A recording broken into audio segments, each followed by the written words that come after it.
இப்ப நீங்க விஜயகாந்த் அவர பத்தி சொல்லும்போது, எனக்கு என்ன ஒரு ஒரு விஷயம் மனசுக்குள்ள தோணும்னா, இருக்கும்போது நம்ம கொண்டாடாம விட்டுட்டோமே!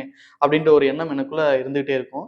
இப்ப சமீபத்துல இருக்கக்கூடிய ஒரு நடிகர்கள பார்த்து, இந்த ஒரு விஷயம் இந்த நடிகர்ட்ட சூப்பரா இருக்கு. நான் பார்த்து வியக்கிறேன் அப்டின்ற மாரினா எது சொல்வீங்க? நடிகர் அஜித். ஆ என்னுடைய ஃபேவரைட் ஹீரோ அவரு. ஏன் ஃபேவரைட் சொல்றேன்னா, ஆ not only for his acting, but also for his attitude. ம். அதாவது ஒரு நல்ல குணம் காரணமாகவும். என்னன்னா, அவரு வந்து அ ஒரு படத்த நான் கேள்விப்பட்டேன்.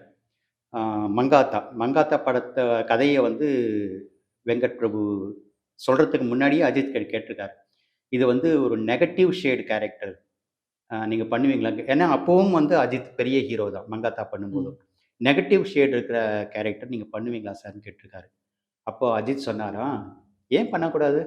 எனக்கு ஒண்ணும் அரசியல் ஆசையெல்லாம் கிடையாது. ம். எனக்கு ரோல் பிடிச்சிருந்தாக்கா நான் எந்த ரோலா இருந்தாலும் நான் பண்ணுவேன்." அப்படின்னு சொல்லிட்டு அந்த மங்காத்தா பண்ணாராம். இப்போ ஸோ ரிலீஸ் கூட ஆயிருக்கு. அந்த படம் பார்த்தீங்களா? ஆமாமா. ரிலீஸ் ஆச்சு.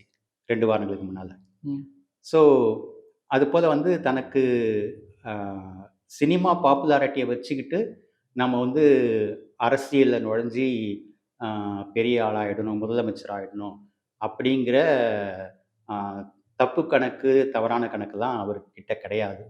ம்.